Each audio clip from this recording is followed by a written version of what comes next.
One of three things is going to happen tonight. We're going to make fun of JT Wistersill and the Utah Utes for breaking the rules. We'll talk about Texas Tech being our new overlords in the Big 12. We'll also talk about the mullet himself, Mike Gundy. He's out. This is the Big 12 Squad. You're talking ball with the Big 12 Squad. From Oklahoma State to Utah, from Kansas State to BYU, from Houston to Texas Tech, it's the local experts of the Locked On Podcast Network bringing you scoops, breakdowns, and the most comprehensive preview of the upcoming Big 12 weekend. Buckle up. It's the Big 12 Squad, and we have a seat for you. No hurt feelings and thin skin allowed. Squad up. You're part of the Big 12 Squad. Welcome into the Big 12 Squad, everybody. I'm Jake Hatch, host of Locked On Cougars, covering the BYU Cougars. Next to me is the other guy who hosts the other Cougars show. That's Parker Ainsworth of Locked On Cougs. Next to him is Cody Stovall, who is lamenting the fact that his head coach is out of a job right now.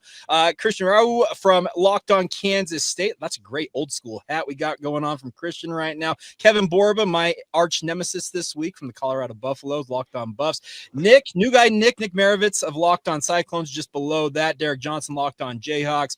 Mountaineer Paul from Locked On West Virginia, and then some guy named JT Wistersill, but nobody cares about him. That's okay. All right. So, everybody, Mike Gundy is officially out of a job. Who would have thought that after 20 plus years in Stillwater, he is no longer a member of the Big 12? I just can't believe they didn't let him finish the season. I can. Yeah. Well, sometimes they didn't let him finish driving home, so That's fair. I think you said, who can believe? Can we all believe? I feel like we've been hinting at this for a minute. Unfortunately, in today's world of college football, this is one of the things I think just sucks about the sport is you have to get a head start on these things. I'm curious to hear Cody's thoughts in a moment, but I would have loved to see him finish out the year, but I think they had to do this to try to get the jump on the hiring cycle. Cody needs to talk, but JT, I don't think any part of this sucks. This is great. No part of this sucks. It's going to be good for Cody's channel, that's for sure. I was just saying, Yeah, there you go. there's one thing in this Trust me. business that's good for business. It's coaching searches, everybody. Oh, yeah. Yeah. Well, Cody, give us your reaction. Go ahead, bud. thankfully, when it comes to the coaching search side of the equation, it appears as though there have been donors that have stepped up massively in a matter of hours. So the reports that there were some guys that were willing to fork over massive amounts if Mike Gundy were to be gone, that seems to be true. And with that being said, we're trying to take a massive swing, probably a bigger swing than anybody in Oklahoma State country could even fathom. But as it pertains directly to Mike Gundy, listen, I've had some things to say about Mike Gundy from 2022 on and some of the things that he's done that has put Oklahoma State behind the 8 ball. But at the same point in time, I think the timing of this is not great. Yes, you do have to get ahead of it because if you want a G.J. Kinney, you got to make him an offer before the Baylor job comes open. If you want a John Summerall, you got to wait, and you can't wait until Kentucky's available. Alex Golesh, Florida, same concept, right? But the flip side of that, and I feel bad for the players because this has hit them like a ton of bricks, and a lot of them feel like this particular season is not on Gundy. What has happened to get us in this position is on Gundy. But the failure of this particular year is not on Gundy, and some of the players, a decent number of the players, are not happy right now in any capacity. Cody, I have a question. Just because there was this report that I saw today, and it was or Mike Gundy yesterday. We'll go back to yesterday. He said he's going to finish out the season, and then literally 24 hours later, they're like, "You're fired." So what changed in those 24 hours? Was it his sort of cockiness that he was going to keep the job, or was it just something that he said behind closed doors? Because he did throw out there that he had 3.5 years on the contract. I'm being told from the conversations we had Saturday, even on Cam's show, Mike Gundy knew what was happening. Mike Gundy knew Saturday night that this was pretty much a done deal. I haven't confirmed this part, but I have heard that he was supposed to say something about it yesterday. He chose not to.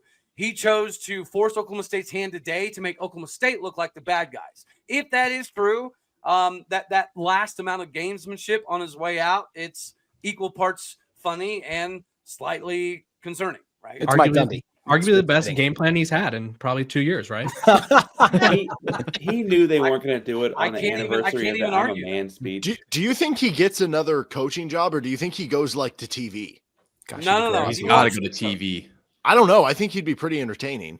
He wants to coach. Somebody was quoted today talking to Cale Gundy. What do you think of your brother? And do you think he's done coaching? And his exact answer was, hell no, he's not done, and I'm coming with him. So wherever Mike Gundy goes, evidently it's going to be a package deal with Cale Gundy. Anybody want to call their shot? What about UAB? Cody. So he ends up going, GJ Kinney goes to Oklahoma State and Mike Gundy goes to Texas State. How about that? That would be a trade that I think all of us in Cowboy Country would definitely sign up for. Cody, you mentioned you guys are going big game hunting for your hire, but Mike Gundy just a few weeks ago was talking about how you guys don't have the greatest NIL resources. Now you're paying a coach's buyout. How confident are you that you're going to be able to get one of those top candidates? I don't want to say very confident, but pretty confident. So I've done a couple episodes on this. I did it immediately after because I knew good and damn well that we paid way more than $7 million for this particular roster. All of the numbers I had researched or seen based off of, what some particular players are getting was anywhere between the 10 and 13 mil range. So I think that even validates, and I've heard it today from players, Mike Gundy had no flipping clue what we were paying players. He had literally zero idea. Jeez. Do you guys have a general manager, Cody? That's a touchy subject. We kind of do. We have somebody who is trying to be a GM that is, in my personal opinion, causing more harm than good, but that's a different topic for a different day. So you have concept of board of regents? Yes, we have a concept of it. Yeah, yes. Don't get me going on the board of regents, Paul. Okay, that's been a diatribe of mine all daggone day today. And that's the thing about that, Cody, is he was at war with the regents last year. And to your point, does he just decide, you know what, to heck with it? I'm gonna fight these guys tooth and nail. They're gonna have to force me out. Well, that's obviously what happened, right? Because again, I know Gundy was in the meeting Saturday. Yeah. I know at 7:31 p.m. Mike Gundy was fully aware of what was about to take place, and we all expected him to mention it Monday, and it didn't happen. So I do think that was the final shot across the bow for Mike Gundy. I do appreciate that they allowed him to go speak to the team today. I was just on the phone with a player right before we got on here, and it was not good. The locker room's not happy. There was a lot of tears. There was a lot of anger. Is there going to be some players that don't really care? Yes. And those are probably the players that we don't necessarily need on the team or on the field anymore. There is a cancer in the locker room.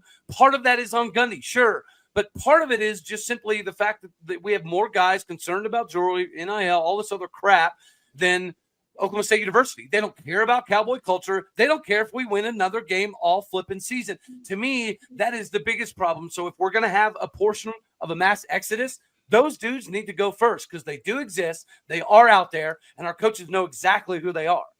Cody, I want to ask a question. I feel like you've done a good job outlining how they've kind of controlled the state of Oklahoma recruiting as of late. Part of the initial fallout was like a bunch of recruits decommitted because they'd committed to a Gundy program. Is it important to name a guy pretty quickly to bring those guys back?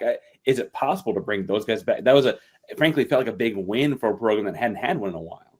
No, you're 100% right. This is hands down. It's not even close, Parker. It's by 13 solid country miles, the best in-state recruiting we have ever done. Like, we had the number 1 ranked recruit, the number 3, the number 4, the number 6, the number 9, the number 12. We dominated OU in recruiting, and now it's going to kind of fall apart. So I do think that it's important that we name the right guy, but Chad Weiberg did mention this today in his announcement that he'll be back for 4 more years, is we are paying attention to the timing of it, but not at the expense of finding the right guy. So if we're going in after an NFL dude and he's agreeing to it, then it's probably going to be well past December before we have an announcement. If that's the case, we're going to lose this class no matter what. Well, I had a question about that because Weiberg said they're not really worried about the short term. They're worried about the long term, 2, 3, 5 years down the line. Isn't that a disservice to the players on the team right now? Yeah, I think that was him kind of covering some flack for himself, because I can tell you the sentiment being right now is if we're bringing in a 3 to 5 year project, this is a disaster and we're going to end up in the Pac-12. I think that we do have to, and again, I think that there's validity to this because we're hearing that we're prepared to financially take a massive swing.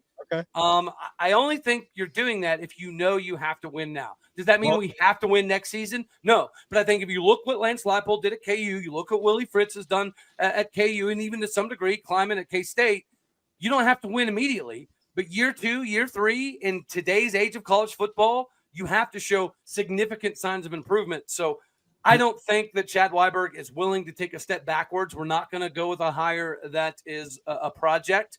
If we have a coach that isn't successful in 3 years, I would imagine year 4, we're coach searching again. All right. So there's going to be a statue? Is there going to be a statue? Yes, 100%. You want a splashy hire. You want somebody who's been a sitting head coach. You want someone with experience. What if I could guarantee you somebody who used to coach at Oklahoma State and Kansas in the Big 12? Yes. Miles. Oh, gosh. Offensive coordinator Charlie I'll put it Weiss. to you this way. When Mike Gundy got the job in 05, the first thing he did was kick 25 players off the team because Les Miles ran a pretty loosey-goosey ship in Stillwater, America. We don't have time for loosey-goosey anymore. If we can't drive down the road with a couple beers 1,000 times anymore, then we can't handle loosey-goosey no more either. Okay, so Cody, I'm just saying from the BYU perspective, I wish you the best of luck in trying to find your Kevin Young. That sounds like something they're trying to do in Stillwater. All right, coming up next, JT's favorite subject, acknowledging that Texas Tech is better than Utah. No. Today's show is brought to you by our friends over at DoorDash. Now, who delivered this week in the Big 12? We're giving it to Texas Tech quarterback Will Hammond. There's no doubt about that. He obviously had the big game coming off the bench to lead the Texas Tech Red Raiders to the big win over the Utah Utes. Absolutely electric performance. Big 12 player and freshman of the week. And if you've been watching week after week, Texas Tech looks like they're the class of the Big 12. They are absolutely on a streak. And just like Will Hammond delivered for Texas Tech, DoorDash delivers on your Saturdays with DoorDash streaks. Every Saturday you order, you can stack it up all season long and save up to $250, including $100 in DoorDash credits. Order this Saturday. Keep the streak alive. Fuel your game day only with DoorDash. Terms apply. The promo period runs through 11/18. Today's show is also brought to you by our friends over at FanDuel. The NFL season is here. It's time to get in on the action. They have a can't-miss offer for you as a new customer. You bet just $5, and if your bet wins, you get $300 in bonus bets to use across the app. Best part about FanDuel is it fits however you like to bet. Player props, the same game parlay, whether you like to do live action, you want to do over-unders, no matter how you like to bet, they've got options for you guys to make every game more exciting, whether you're watching your favorite team or just keeping an eye on your fantasy lineup. It's quick, it's easy, and it's the best way to add a little more energy to your Sunday. So you're ready to play? Download the FanDuel app today by visiting FanDuel.com to get started. That's FanDuel.com to place your first $5 bet and cash it in with our friends over at FanDuel. All right, JT Wistersill, it is your time to lament the fact that your Utah Utes have to bow down to the Texas Tech Red Raiders. Ready? No, I don't want to. I don't want to. No, they are. Texas Tech's the best team in this conference right now. I think that was clear with what they were able to do on Saturday. I think they have the most impressive win so far, going into a place like Rice-Eccles Stadium, dominating the trenches against a team where, say what you want about this Utah team, it feels pretty clear to me that they have a really good offensive line. Say it right, JT. It's Bryce-Eccles. Rice-Eccles. You say it right. Well, Don't you besmirch this level like this. Tech can call it whatever they want after what they were able to do. I don't want to still spinning after that thumping. Lubbock West. That's what we're going with. Okay, got it. I was really impressed with this Tech team. I think their trench talent is insane. That defensive line is nasty. The fact that they won the line of scrimmage against Utah, I think should scare a lot of other teams in the Big 12, especially their defensive line beating our offensive line. That's a problem. I think Tech looks really good. And it's funny, they might even have a quarterback controversy on their hand because of what their back was able to do. Okay, so JT, that brings up a point. You and I were sitting there at Big 12 Media Days together. And I got up and asked Kyle Whittingham the question, is this the best offensive line in the country? He said, well, I haven't studied them all across the country. This is the best offensive line I've had at Utah. What does that mean that Texas Tech went in and controlled the trenches against a vaunted offensive front? Well, two things. Number one, I don't know. I still am a little surprised that Kyle said that, considering the interior offensive line was not fantastic last year. Those two tackles are as advertised, but the interior had issues, and Lee Hunter dominated the game on the interior for Texas Tech. That's part of the reason Utah could not run the ball. But I do think it's just, look, Tech, I mean, that's part of the reason all those NFL scouts were in attendance, right? David Bailey, Romello Heights on the other side, Hunter in the middle. That is a legit, they can go in and beat an SEC, a Big Ten team to me with that type of talent in the trenches, and the rest of the roster is really good too, right? Jacob Rodriguez flying around making plays. Tech, we haven't seen a team come into Salt Lake City and have that type of performance when a Utah team is like a fully healthy starting quarterback, which is obviously something that's hard to come by in a long time. So I was incredibly impressed. Was he fully healthy though? Yeah, was he? Yeah, he wasn't fully healthy. Hold on. We got to get to that in a minute. Hold off, everybody. I want to ask a question to the rest of the crowd though, and not to limit too much on it, but a year ago, I feel like I can pull up the exact clip of JT saying that when Utah beat Oklahoma State. And now we're talking about firing Gundy in the middle of the week in September. is that not? I know there's a gigantic Tech investment. It's also mid-September, and we have a quarterback controversy here in Lubbock. Maybe Utah is not what we thought Utah was, and Utah is terrible. I don't know why everyone was so high on them. We need to stop with this. I said this. What has Utah done since they left the Pac-12? We'll find out this Saturday, right? Yes, I want to hear new guy Nick get into this. This is going to be fun. But I will say, Mike Gundy said before the season this was hands down the best defensive line he's ever seen in Stillwater. And guys, we play like a massive bag of D's and hammered ass cheeks. So there's always that gamesmanship that does happen. Hey, Parker and Nick, y'all are talking a lot. You haven't beat anyone worth a dang this season. Let's just wait to see how you guys' teams How are. was the first half against Wyoming? What are we even talking about here? UCLA Bruins over here. Big tough guy. UCLA Bruins. Let anything they also fired their coach. Yeah, okay, UCLA Bruin. This guy. That was your big one to start the year. It was Utah. I have no Utah's overrated. Utah. We don't know anything about a lot of these teams in this conference because I don't see many impressive wins overall. Yeah, but we saw Utah not being good. We know a lot about Kansas State, okay? We know that Mulvaney is better than Xavier. Probably too much about Kansas State.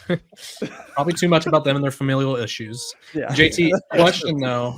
Yeah. If let's just talk about the quarterback situation for Texas Tech because you saw it firsthand. Baron Morton, the game was like in hand for you guys. Like it was very much attainable to win when Baron Morton was in.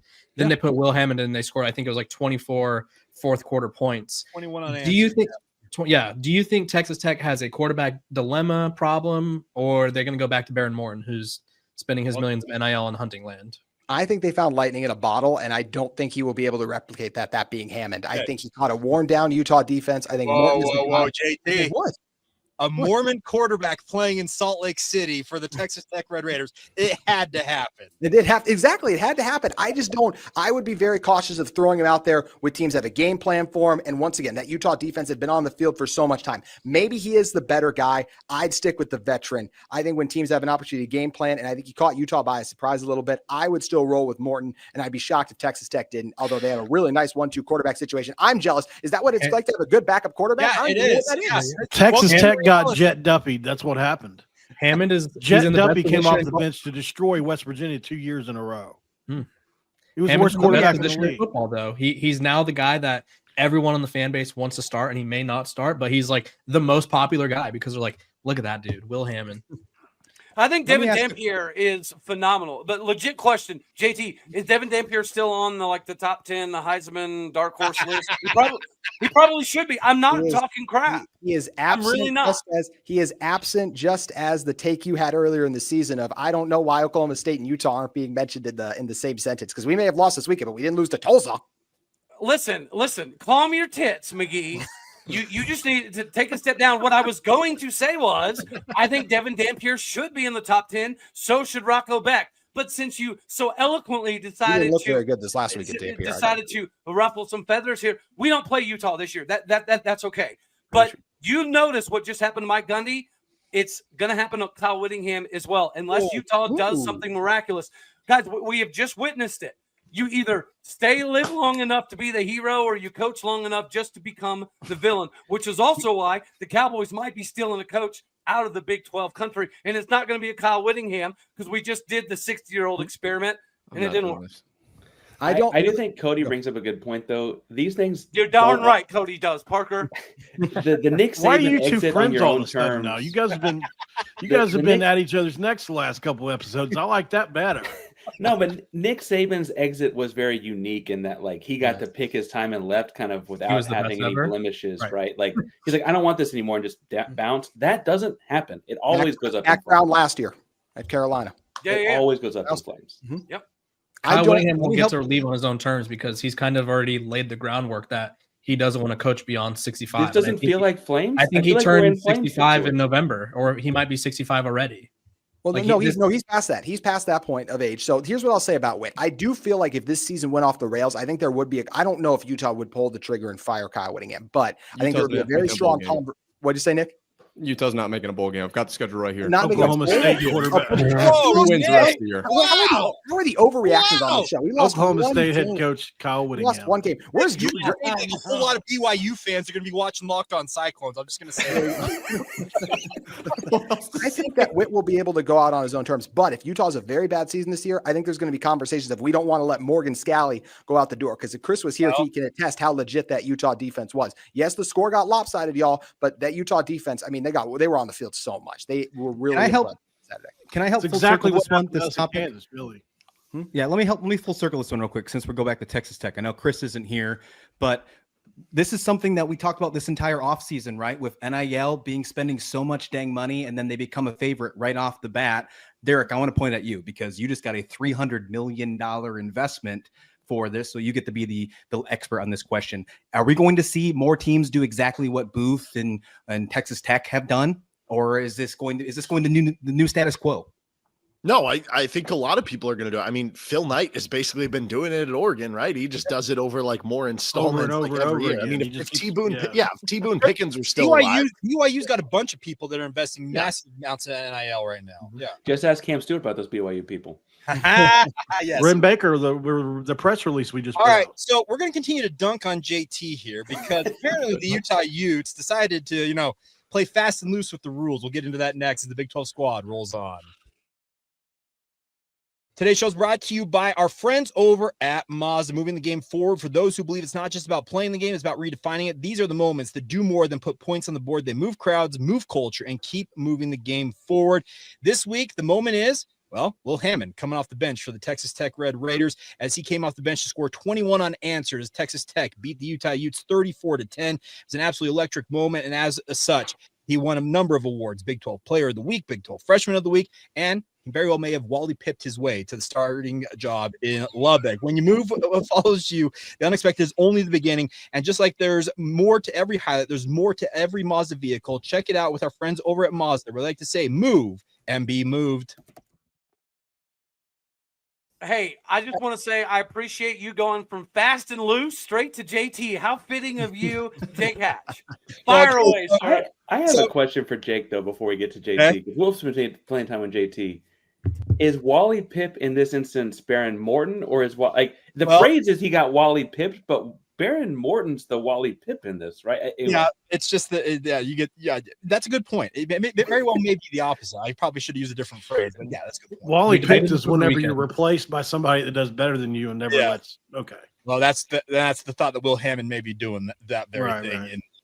All right, so JT Wistersill, defend Kyle Whittingham's honor. Go. I can't. I said it was a bad look for the program earlier today, and I stand by that. I don't know what we are doing with these injury reports. I mean, everyone in the conference is going to abide by them, and we want to be the one team that just makes problems. Like, he tries to defend himself by being like, we always knew he was going to play, but he missed multiple practices last week. I don't know what other institution, program, whatever you call it, if there's an injury report, Devin Dampier is at least not probable. You think he's going to play. He has an injury. He's probable. It's not a guarantee that he's going to play with an injury. I thought it's a bad look by Utah. Kyle Whittingham said that if the Big 12 did media injury reports, Utah would abide by the rules. And right away, we see them not doing that. Their injury report compared to everyone else's was a joke. Kyle Whittingham continues to want to maintain this competitive advantage thing. And your competitive advantage worked so well on Saturday. You lost 34-10. This is the part of Kyle Whittingham that I'm getting tired of. I thought it was a bad look for the university. They had to put out a statement yesterday to clarify it. This is a massive distraction. What they need to focus on is improving the product on the field if they want to get back into Big 12 contention. Okay, so there's a photo that was thrown out. I'm going to put it up here.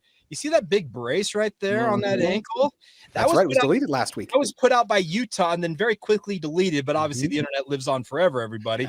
And they inadvertently just revealed what happened. But to your point, JT, we've got Utah fans. Some of them are upset with Kyle Whittingham because they've gone through 2 years of Kyle, the Cam Rising, Uno Doctor. He's week to week. They're jaded and they hate the fact that he's playing this game. There's other ones who say that he abided by the letter of the law, albeit it says literally in the rules that the spirit of the law is to make sure that you update these reports, as you mentioned. So where does everybody else come down on this? Because I think that Kyle Whittingham, he's trying to game the system, and I think the conference slapped his hand. It's obvious. If you're going to not put him on the injury report, don't use it as an excuse, right? Yeah. Say, hey, we got beat by Texas Tech. You can't say, hey, he had a bum ankle, he didn't get to practice, because then you're breaking the rule, right? Which you vow to abide by. And so don't use it as an excuse if you're not going to use it properly. And he probably still has Cam Rising listed as questionable, honestly. They should have fined him. They should have fined him. That's all I'm going to say. My grandparents always said that you don't have to remember what you said if you said the truth. And that's something that I think you got to do. And you don't have to remember what you said if you say the truth. And that's something that did not happen at Utah. I can't believe the Big 12 is not coming down. I got two thoughts, but one is that I can't believe the Big 12 is not coming down harder on this. Just from this is the first time. It's been 2 weeks or whatever, conference games. I can't believe we're already dealing with this. It ought to be more than just, it's like, it needs to be something real. I can't believe we're not doing it from that perspective. To that point, JT already mentioned it. Kyle was already saying, well, if they're going to make me do injury reports, I'm not doing a depth chart. He set the ground through this in the preseason. It's just so stupid. And they need to go after him because if they're going to make it a NFL. Coaches in the NFL have an injury report, and those are the best coaches in the world, and all of them have it. It is not a competitive advantage. Like, they're fine. The NFL is just fine. Right. College coaches can do it too. It does feel a little unfair because Rich Rodriguez is out there today talking about Nico Marchiol seeing a specialist in Colorado with this Fritz, but it's like he's being uber transparent, and we're not getting that reciprocated from the team we're playing this week. And you could do the opposite where you put him questionable a week when you know he's really going to play. It's still gamesmanshipy, and you're just being closer to honest. I also think, though, that sports leagues, and this is a show brought to you by FanDuel, so I don't know how uncomfortable we want to get here, but part of this is setting lines. Oh, no, it is. Right? Sanders said that very thing this week when asked about these injury reports. That's college sports, but the coaches can't complain about that because what pays their salary are big coaches can't complain. So much money. That's coaches why they can't complain. But FanDuel and DraftKings, and I guess I should probably only list FanDuel, but they absolutely can because this is screwing with their lines. If they have any evidence that people in and around Salt Lake knew something that did not get revealed when it was supposed to, that could have upset a lot of people's pocketbooks. This should absolutely be a big deal to them.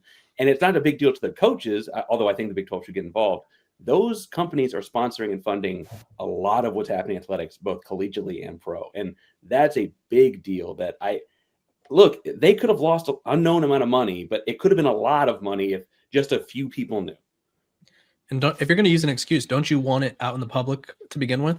So if you do, you can be like Mountaineer Paul just said, Rich Rod, obviously I'm not trying to pick on you guys, but if you guys lose and it's okay, we're without our starting quarterback. He's been in Colorado for the whole week. And but to your point, for him to come out on Monday and say, oh, by the way, he was injured, it sounds like even more of an excuse to use it Monday after you got your tails kicked by the Red Raiders. Because that could also impact their playoff sort of standing, right? Had the playoff committee known before, hey, Devin Dampier is injured, and Utah got their ass kicked, but hey, Devin Dampier was injured, and then they went out. It's okay, well, their one loss, he was injured, right? They would have factored that in because we've seen them factor in injuries to the quarterback before. Just ask Florida State. Nick, what do you say? I think you have to be considered for the. You have to win a lot of games to be considered for the college football playoffs. So I don't think Utah's going to worry about that. When it comes to the injury report thing, I kind of like that we've already got this going. I know that every one of your points is completely valid, but it is kind of fun, right? We were already gaming the system and it's getting wrinkly. And I don't know what Matt Campbell's going to do because he's kind of one of those coaches too, where we heard this week, Kyle Conrarty's week to week. Well, it could be week to week for the next year. That's kind of how his game is played. So I actually kind of liked it. It was a little bit of a fun little week thing, but yeah, I wouldn't count. But that's within the rules. All you have to do is say probable, doubtful, questionable, or out. If it's week to week and you just say he's out this week, you're within the rules.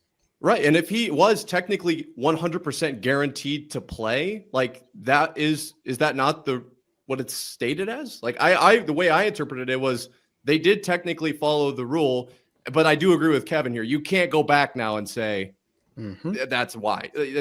That's how it works. They did it in bad faith. It was in bad faith. He was absolutely probable. There's no way based on the definition of probable you can be oh yeah, he was 100% always going to play. When you have that type of an injury, there is always a risk and a chance. Also, it's fine, Jake. I've been dunked on all episode, but I can't wait to dunk on you next week when the Buffs beat up on BYU. Hey, what happens if you lose to West Virginia, though? Yeah, what happens if you lose to West Virginia, buddy? Should I just shave it off? West Virginia's a good team. They're a good quality team. Did I hear a bet?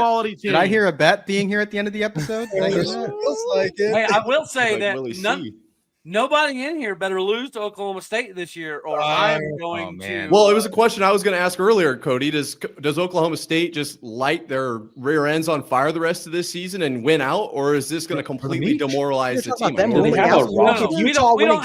don't think we have enough talent or schematic abilities in coaching to do that. But mark my word, we're going to beat somebody. We're going to upset somebody, and we're going to somebody. Christian There is a higher likelihood that Oklahoma State wins every game the rest of the season than Utah makes a bowl game. Okay. Their offensive line, it was a 10-3 game in the fourth quarter. Y'all are crazy for a quarterback with a bad ankle. Not changing my mind loaded here. Texas Tech team. They had one bad performance. It was the 16th ranked team in the country. We're just out crazy talk, Nick. I hope we get to see. I wish we could see all this. JT unleashed the beast that is Nick Maravets. I cannot believe this is happening. Yeah. JT, I look forward to you trying to dunk on me next week, but we'll dunk on you for sure. We'll talk that. You can't jump that high. When does new guy Nick get to lose his new guy? Does he have to be in the league as long as Gundy?